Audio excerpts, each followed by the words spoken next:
Hello everyone. मेरा नाम है Sandeep Das Gupta and welcome to अचीवर्ली। आज हम लोग एनसीईआरटी क्लास 9 हिस्ट्री का चैप्टर 5 का पार्ट 4 शुरू करने जा रहे हैं। प्रीवियस चैप्टर के लेक्चर्स अपलोड हो चुके हैं और मैंने क्लास 9 हिस्ट्री का एक सेपरेट प्लेलिस्ट भी क्रिएट कर दिया है। प्लेलिस्ट का लिंक आपको इस वीडियो के डिस्क्रिप्शन बॉक्स में मिल जाएगा, तो जो लोग नए आए हैं वहां से उन वीडियोस को देख सकते हैं। मैं पढ़ाते हुए इंपॉर्टेंट पॉइंट्स को स्टार मार्क करता हुआ चलूंगा, तो अगर आप बुक से पढ़ रहे हैं आप भी उन पॉइंट्स को स्टार मार्क कर लें, या फिर अगर आप नोट्स बना रहे हैं तो अपने नोट्स में उन पॉइंट्स को लिख लें, क्योंकि वहां से क्वेश्चन आने के चांसेस ज्यादा होते हैं। अगर आपको कुछ डाउट हो तो आप मुझसे कमेंट्स में पूछ सकते हैं या फिर इंस्टाग्राम पे पूछ सकते हैं।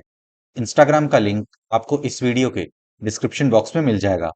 एनसीईआरटी के बुक्स को आप एनसीईआरटी के वेबसाइट से फ्री में डाउनलोड कर सकते हैं, तो वहां से आप इस बुक को डाउनलोड कर लें और आज का लेक्चर देखने के बाद एक बार इस चैप्टर को पढ़ लें, जिससे कि आपको और अच्छे से समझ में आ जाएगा।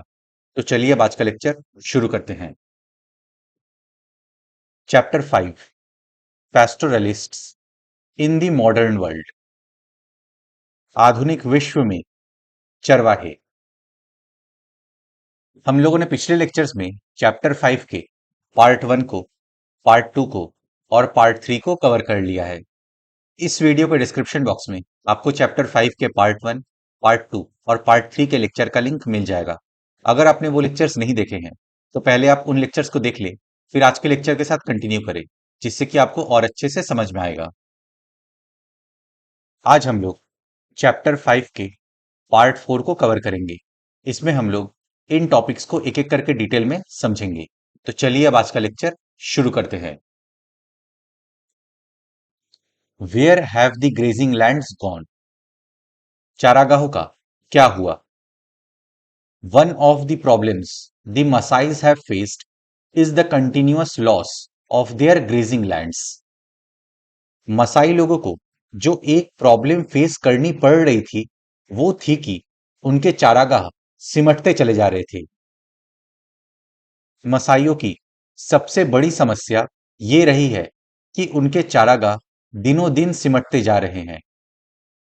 The title Maasai derives from the word Maasai means my people. Maasai नाम मा शब्द से निकला है। मासाई का मतलब होता है मेरे लोग।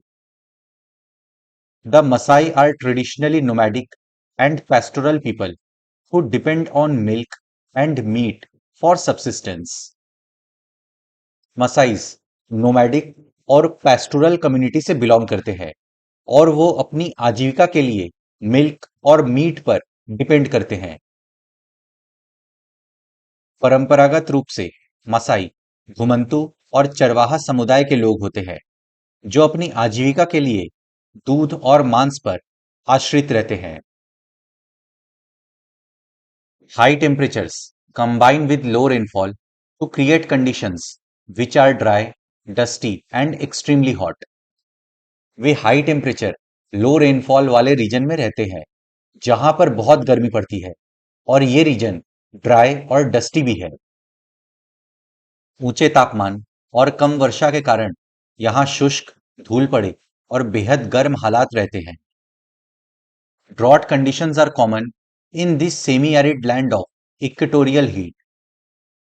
इस इक्वेटोरियल सेमी एरिड रीजन में ड्रॉट कंडीशन भी काफी कॉमन है।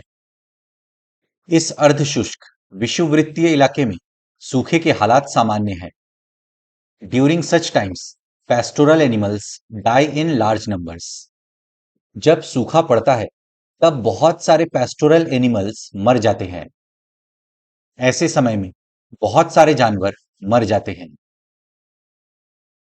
Before colonial times, Masai land stretched over a vast area from North Kenya to the steppes of northern Tanzania. colonial period से पहले मसाई लैंड काफी बड़े इलाके में फैला हुआ था, जो नॉर्थ केनिया से नॉर्दर्न तंजानिया के घास के मैदानों, जिनको स्टेपीज बोला जाता है, वहां तक था। औपनिवेशिक शासन से पहले मसाई लैंड का इलाका उत्तरी केनिया से लेकर तंजानिया के घास के मैदानों, स्टेपीज तक फैला हुआ था। In the late 19th century, European imperial powers scrambled for territorial possessions in Africa, slicing up the region into different colonies. Late 19th century में यूरोप के इंपेरियल पावर्स ने अफ्रीका के विभिन्न हिस्सों को अपने कब्जे में लेने के चक्कर में अफ्रीका को डिफरेंट कॉलोनीज में बांटकर उस पर कब्जा कर लिया। 19वीं सदी के आखिर में यूरोप की साम्राज्यवादी ताकतों ने अफ्रीका में कब्जे के लिए मारकाट शुरू कर दी और बहुत सारे इलाकों को छोटे छोटे उपनिवेशों में तब्दील करके अपने अपने कब्जे में ले लिया। In 1885, Masai land was cut into half with an international boundary between British Kenya and German Tanganyika.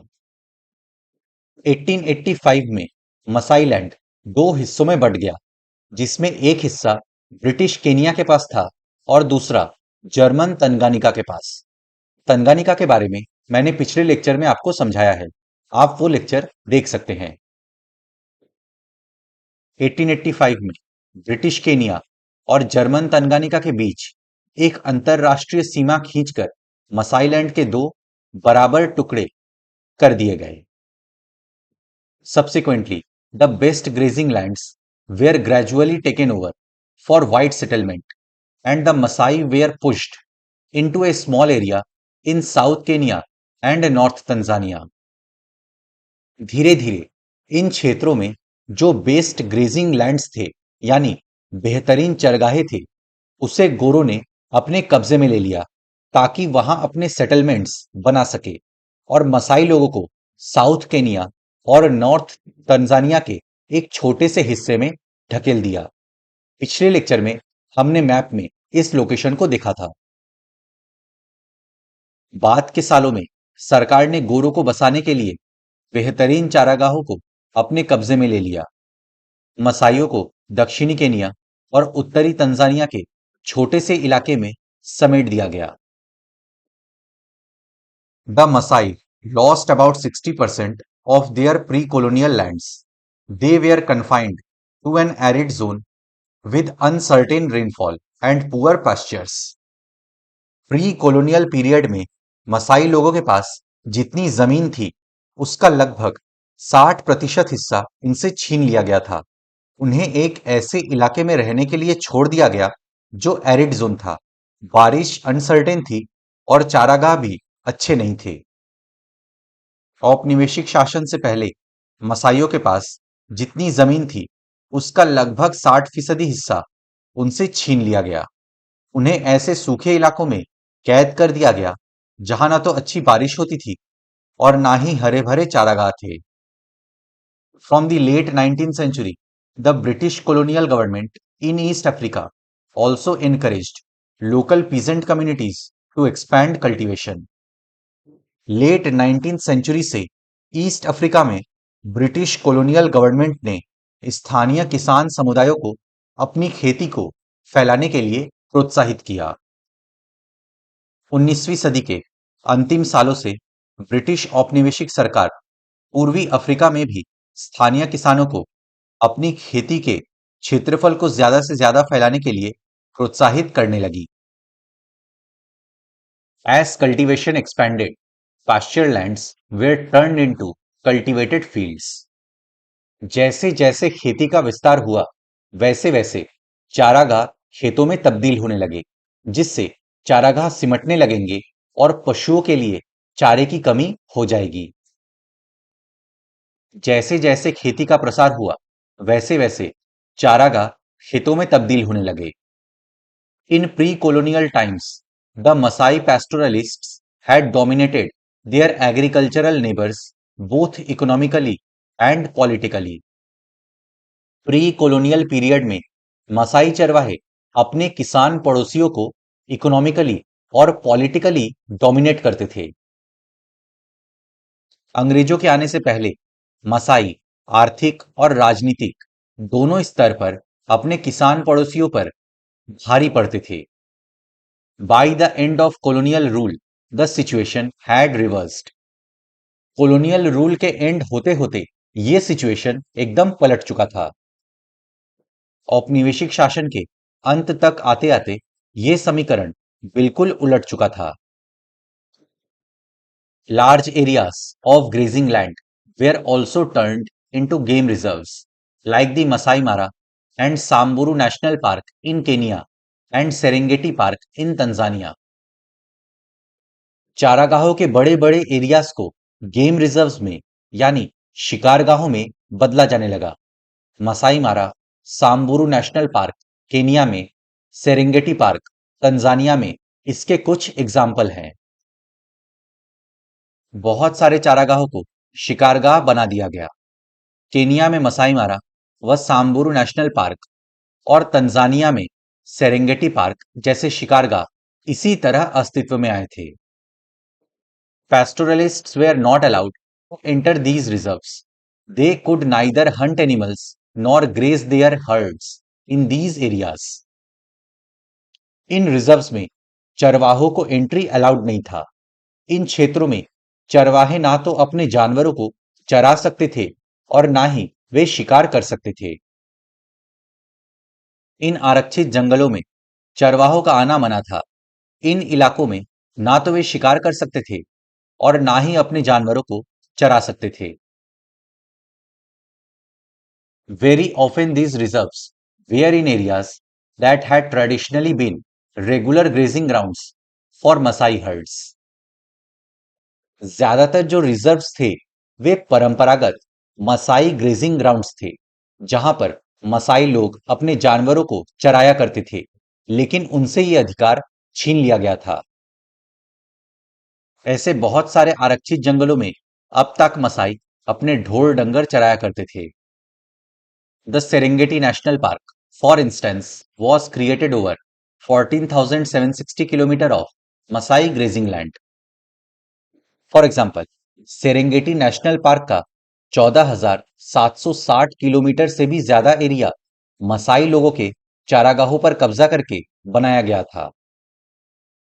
मिसाल के तौर पर सेरेंगेटी नेशनल पार्क का 14,760 वर्ग किलोमीटर से भी ज्यादा क्षेत्रफल मसाइयों के चारागाहों पर कब्जा करके बनाया गया था। The loss of the finest grazing lands and water resources created pressure on the small area of land that the Masai were confined within. Masai लोगों के चारागाहों पर वाटर रिसोर्सेस पर कब्जा कर लिया गया और उन्हें एक छोटे से एरिया में रहने के लिए मजबूर किया गया। तो अब उस छोटे से एरिया के जमीन पर प्रेशर पड़ने लगा, क्योंकि मसाई लोगों के सभी जानवर वहीं चारा चरते थे, जिससे वेजिटेशन का रीग्रोथ तेजी से नहीं हो पाता था और चारे की कमी होने लगी। अच्छे चारागाहों और जल संसाधनों के हाथ से निकल जाने की वजह से उस छोटे से इलाके पर दबाव बहुत ज्यादा बढ़ गया, जिसमें मसाइयों को ढकेल दिया गया था। Continuous grazing within a small area inevitably meant a deterioration of the quality of pastures. एक छोटे से एरिया में जब कंटिन्यूअस ग्रेजिंग होगा, तब वेजिटेशन रीग्रोथ नहीं हो पा रहा था, जिससे चारागाहों की क्वालिटी गिरने लगी। एक छोटे से इलाके में लगातार चराई का नतीजा ये हुआ कि चारागाहों का स्तर गिरने लगा। Fodder was always in short supply. Feeding the cattle became a persistent problem. चारे की कमी होने लगी, कैटल्स को खिलाना एक परमानेंट प्रॉब्लम बन गया। चारे की हमेशा कमी रहने लगी, मवेशियों का पेट भरना एक स्थायी समस्या बन गया। Without grass, livestock, cattle, goats and sheep are malnourished, which means less food available for families and their children. चारे के बिना मसाई लोगों के जानवर माल नरिशमेंट का शिकार हो जाते थे, और अगर पशु ही माल नरिश्ड होंगे तो चरवाहों के परिवार के लिए भोजन कम पड़ने लगेगा, क्योंकि चरवाहे अपनी आजीविका के लिए पशुओं पर डिपेंडेंट रहते थे। इन पशुओं से ही उन्हें milk, milk product, meat etcetera मिलता था। घास के बिना पशु कुपोषण का शिकार हो जाते हैं, जिसका मतलब है कि चरवाहों के परिवारों और बच्चों के लिए भोजन कम पड़ने लगता है। The areas hardest hit by drought and food shortage are in the vicinity of Amboseli National Park, which last year generated approximately 240 million Kenyan shillings from tourism. सूखे और भोजन की सर्वाधिक कमी से ग्रस्त इलाका एम्बोसेली नेशनल पार्क के आसपास पड़ता है, जिसकी पर्यटन से होने वाली आय पिछले साल लगभग 24 करोड़ केनियाई शिलिंग, लगभग 35 लाख अमेरिकी डॉलर थी। In addition, the Kilimanjaro water project cuts through the communities of this area, but the villagers are barred from using the water for irrigation or for livestock. Kilimanjaro water project का जल भी इसी इलाके से होकर जाता है, लेकिन यहां रहने वाले कम्युनिटीज का इसका उपयोग करना मना है। वे इस पानी का उपयोग ना पीने के लिए कर सकते हैं और ना ही सिंचाई के लिए। किलीमंजारो जल परियोजना भी इसी इलाके से होकर जाती है, लेकिन यहां रहने वाले समुदाय ना तो पीने के लिए और ना ही सिंचाई के लिए इस परियोजना के पानी का इस्तेमाल कर सकते हैं। Source E pastoral communities elsewhere in Africa faced similar problems. Africa के दूसरे हिस्सों में भी पेस्टोरल कम्युनिटीज को सेम प्रॉब्लम फेस करनी पड़ी। अफ्रीका की अन्य जगहों पर भी चरवाहों को इसी तरह की मुश्किलों का सामना करना पड़ा। In Namibia, in south west Africa, the Kaokoland herders traditionally moved between Kaokoland and nearby Ovambo land, and they sold skin, meat, and other trade products in neighboring markets. South west Africa में Namibia में काउकोलैंड herders traditionally काउकोलैंड और ओवाम्बो land के बीच move करते थे। वे neighbouring markets में skin, meet और दूसरे products बेचते थे। दक्षिण पश्चिम अफ्रीका में स्थित नामीबिया के काउकोलैंड चरवाहे परंपरागत रूप से काउकोलैंड और पास ही में स्थित ओवाम्बो लैंड के बीच आते जाते रहते थे। ये लोग आसपास के बाजारों में जानवरों की खाल, गोश्त और अन्य वस्तुएं बेचा करते थे। All this was stopped with the new system of territorial boundaries that restricted movements between regions. लेकिन जैसे जैसे टेरिटोरियल बाउंड्रीज खींच दी गई, इन कम्युनिटीज के मूवमेंट पर बैन लग गया। नई भौगोलिक सीमाओं ने दूर दूर के इलाकों में उनके आने जाने पर पाबंदी लगा दी, जिससे उनका पहले की तरह दोनों इलाकों में आना जाना पूरी तरह बंद हो गया। The nomadic cattle herders of Kaokoland in Namibia complaint. Namibia स्थित काउकोलैंड के घुमंतू पशुपालकों की शिकायत थी। We have difficulty, we cry, we are imprisoned, we do not know why we are locked up, we are in jail, we have no place to live. हम बड़ी मुश्किल में हैं, हम बस रोते रहते हैं, हमें कैद में डाल दिया गया है, हमें तो पता भी नहीं कि हमें बंद क्यों किया गया है, हम जेल में हैं, हमारे पास रहने की कोई जगह नहीं है। We cannot get meat from the south, our sleeping skins cannot be sent out. Ovambo land is closed for us. वे कहते हैं कि हम साउथ से मीट नहीं ला सकते, हम स्किन को बेचने के लिए बाहर नहीं भेज सकते। ओवाम्बो लैंड हमारे लिए बंद हो चुका है। हम दक्षिण से गोश्त नहीं ला सकते, खालों को बाहर नहीं भेज सकते। ओवाम्बो लैंड अब हमारे लिए बंद हो चुका है। We lived in Ovambo land for a long time. We want to take our cattle there, also our sheep and goats. The borders are closed. The borders press us heavily. We cannot live. हम लंबे समय तक ओवाम्बो land में रहे हैं। हम अपने जानवरों को, अपनी भेड़ों और बकरियों को वहां ले जाना चाहते हैं, पर सीमाएं बंद हैं। ये सीमाएं हमें मारे दे रही है। जीना मुश्किल है। आप देख सकते हैं, कॉलोनियल रूल ने सिर्फ भारत के चरवाहों को ही नहीं, बल्कि पूरे विश्व के चरवाहों के साथ अत्याचार किया था। Source F in most places in colonial Africa, The police were given instructions to keep a watch on the movements of pastoralists and prevent them from entering white areas. Colonial Africa के ज्यादातर इलाकों में police को यह instruction दिया गया था कि वे चरवाहों के मूवमेंट पर नजर रखें और उन्हें गोरों के इलाके में घुसने से रोकें। औपनिवेशिक अफ्रीका के बहुत सारे स्थानों पर पुलिस को चरवाहों के आने जाने पर नजर रखने और उन्हें गोरों के इलाके में दाखिल होने से रोकने का बंदोबस्त किया गया था। The following is one such instruction given by a magistrate to the police in south west Africa restricting the movements of the pastoralists of Kaokoland in Namibia.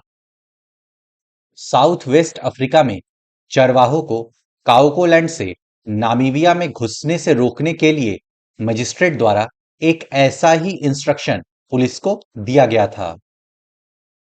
Namibia में काउकोलैंड के चरवाहों के आने जाने पर पाबंदियां लगाने के लिए दक्षिण पश्चिमी अफ्रीका के एक मजिस्ट्रेट ने पुलिस को ऐसा ही एक निर्देश दिया था। Passes to enter the territory should not be given to these natives unless exceptional circumstances necessitate their entering. उस इंस्ट्रक्शन में था कि इन नेटिव्स यानी इन मूल निवासियों को इस इलाके में घुसने से रोका जाए। इन्हें तभी अलाउ किया जाए जब कुछ एक्सेप्शनल सर्कमस्टांसेस हों। जब तक कोई बहुत खास हालात पैदा ना हो जाए तब तक इन मूल निवासियों को इलाके में दाखिल होने के लिए पास जारी न किया जाए। The object of the above proclamation is to restrict the number of natives entering the territory and to keep a check on them and ordinary visiting passes should therefore never be issued to them.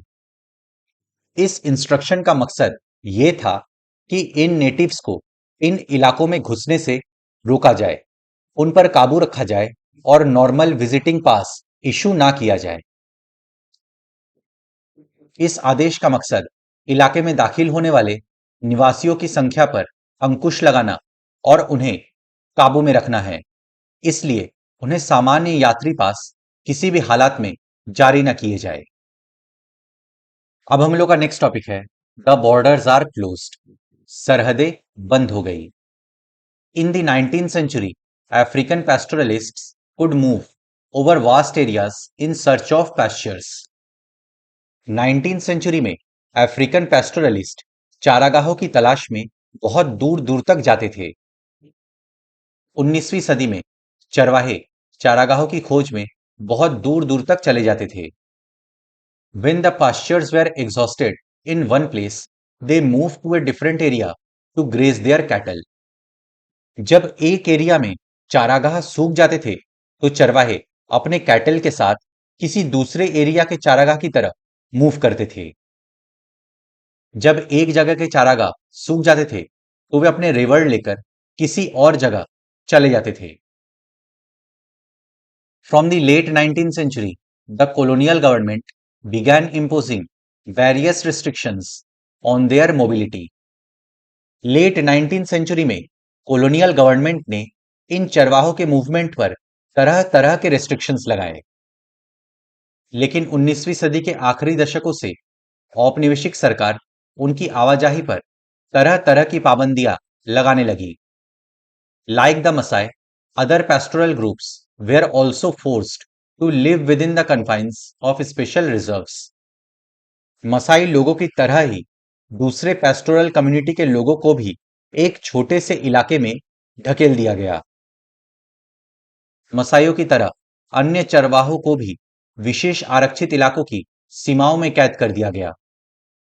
The boundaries of these reserves became the limits within which they could now move. अब ये pastoral communities in boundaries में ही रहती थी, इससे बाहर नहीं निकल पाती थी। अब ये समुदाय इन आरक्षित इलाकों की सीमाओं के पार आ जा नहीं सकते थे। They were not allowed to move out with their stock without special permits. अगर इन पेस्टोरल कम्युनिटीज के पास स्पेशल परमिट नहीं होता था तो वे अपने जानवरों के साथ बाहर नहीं जा सकते थे। वे विशेष परमिट लिए बिना अपने जानवरों को लेकर बाहर नहीं जा सकते थे। And it was difficult to get permit without trouble and harassment. ये स्पेशल परमिट मिलना आसान नहीं था। इन चरवाहों को बहुत परेशान किया जाता था, उन्हें हैरेस किया जाता था। लेकिन परमिट हासिल करना भी कोई आसान काम नहीं था। इसके लिए उन्हें तरह तरह की बाधाओं का सामना करना पड़ता था और उन्हें तंग किया जाता था। Those found guilty of disobeying the rules were severely punished. अगर कोई चरवाहा नियम का पालन नहीं करता था तो उसे पनिश किया जाता था। अगर कोई नियमों का पालन नहीं करता था तो उसे कड़ी सजा दी जाती थी। Pastoralists were also not allowed to enter the markets in white areas. गोरों के इलाके के मार्केट में चरवाहों का घुसना अलाउड नहीं था। चरवाहों को गोरों के इलाके में पड़ने वाले बाजारों में दाखिल होने से भी रोक दिया गया। In many regions, they were prohibited from participating in any form of trade. बहुत सारे क्षेत्रों में इन चरवाहों को व्यापार करने से भी रोका गया था। वे व्यापार भी नहीं कर सकते थे। बहुत सारे इलाकों में तो वे कई तरह के व्यापार भी नहीं कर सकते थे। White settlers and European colonists saw pastoralists as dangerous and savage people with whom all contact had to be minimized. European colonists को लगता था कि चरवाहे खतरनाक है और बर्बर स्वभाव वाले हैं और इनसे कांटेक्ट एकदम कम रखना है। बाहर से आए गोरे और यूरोपीय औपनिवेशिक अफसर उन्हें खतरनाक और बर्बर स्वभाव वाला मानते थे। उनकी नजर में ये ऐसे लोग थे जिनके साथ कम से कम संबंध रखना ही उचित था। Cutting off all links was, however, never really possible because white colonists had to depend on black labor to bore mines and build roads and towns. लेकिन ये कॉलोनिस्ट्स इन चरवाहों से एकदम कांटेक्ट तोड़ के भी नहीं रख पाते थे क्योंकि वे इन चरवाहों से मजदूरी करवाते थे, माइंस खोदने के लिए, रोड्स बनाने के लिए, नगर बनाने के लिए एक्सेट्रा। कॉलोनिस्ट्स इन चरवाहों का इस्तेमाल करते थे। लेकिन इन स्थानीय लोगों से किसी भी तरह के संबंध ना रखना भी मुमकिन नहीं था। आखिर खानों से माल निकालने, सड़कें बनाने और शहर बसाने के लिए गोरों को इन कालों के श्रम का ही तो भरोसा था। The new territorial boundaries and restrictions imposed on them suddenly changed the lives of pastoralists. नए टेरिटोरियल बाउंड्रीज और इन नए रेस्ट्रिक्शंस ने चरवाहों की जिंदगी में ड्रामेटिक चेंजेस लाए थे। नई सरहदों ने चरवाहों की जिंदगी रातों रात बदल डाली। नई पाबंदियों और बाधाओं की आड़ में उन्हें प्रताड़ित किया जाने लगा और वे छोटे से इलाके में खुद को कैद सा महसूस करने लगे। This adversely affected both their pastoral and trading activities. Earlier, pastoralists not only looked after animal herds but traded in various products. इन सब के वजह से उनके pastoral activity as well as trading activity पर भी इफेक्ट पड़ा। पहले वे चरवाही के साथ साथ व्यापार भी किया करते थे। इससे उनकी चरवाही और व्यापारिक दोनों तरह की गतिविधियों पर बहुत बुरा असर पड़ा। अब तक चरवाहे न केवल मवेशी चराते थे बल्कि तरह तरह के व्यवसाय भी किया करते थे। The restrictions under colonial rule did not entirely stop their trading activities, but they were now subject to various restrictions. Colonial rule के दौरान चरवाहों पर जो रिस्ट्रिक्शन लगाए गए थे उससे उनका व्यापार तो बंद नहीं हुआ था, लेकिन बहुत सारे रेस्ट्रिक्शंस लग गए थे। औपनिवेशिक शासन के अंतर्गत थोप दी गई बंदिशों से उनका व्यापार तो बंद नहीं हुआ, लेकिन अब उस पर तरह तरह के अंकुश जरूर लग गए। तो फ्रेंड्स, इसी के साथ हम लोग का आज का लेक्चर समाप्त होता है। अब नेक्स्ट लेक्चर में हम लोग चैप्टर 5 के पार्ट 5 को शुरू करेंगे और उसी के साथ हम लोग का क्लास 9 हिस्ट्री कंप्लीट हो जाएगा। मैं आशा करता हूं कि आपको सब कुछ समझ में आ गया होगा। अगर आपको फिर भी कुछ डाउट है तो आप मुझसे कमेंट्स में पूछ सकते हैं या फिर इंस्टाग्राम पे पूछ सकते हैं। अपने फ्रेंड्स के साथ इस वीडियो को शेयर करें। वीडियो पसंद आए तो लाइक करें, चैनल को सब्सक्राइब करें। मैं मिलता हूं आपसे नेक्स्ट लेक्चर में। Good day to everyone. जय हिंद।